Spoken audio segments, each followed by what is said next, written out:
بس من خلال الحفلات، من كثير من خلال الفنانين ايضا يقولون دائما نخاف من الجمهور الكويتي، الجمهور الكويتي سميع، الجمهور الكويتي رح لك شغله مع احترامي طبعا للجمهور الكويتي، طبعا جمهور سميع وبخوف، بس انا ما بحياتي في استخف بولا جمهور، لانه الجمهور كله متساوي بالنسبه لي، بس كل حدا عنده بطريقته يعني اجواء معينه. ايه كل حدا بطريقته، فطبعا يعني جمهور يعني بكل معنى الكلمه طبعا بخوف، بس انا برايي كل الجمهور بخوف. اذا الخوف في داخل اليسا لكل الجمهور طبعا ممتاز.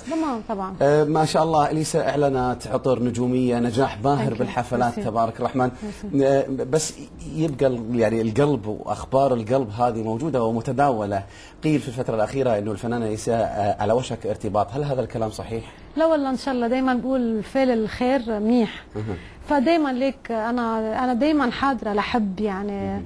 حلو الشعور انه حلو تكون تحب وتعيش علاقه يعني غراميه وتودي هالعلاقه، انا لانه دائما بحب العائله وبحب الاولاد.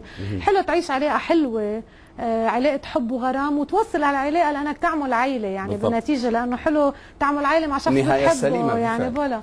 فلهلا يعني مش ما في شيء، بس بتمنى بكره او هلا يصير في شيء يعني. انا دائما حاضره، بحب هالشعور يعني ممكن نسعى في الفتره الجايه ان شاء الله ان شاء الله يلا ان شاء الله يعني الله يبعث الشخص المنيح ان شاء الله ان شاء الله. الله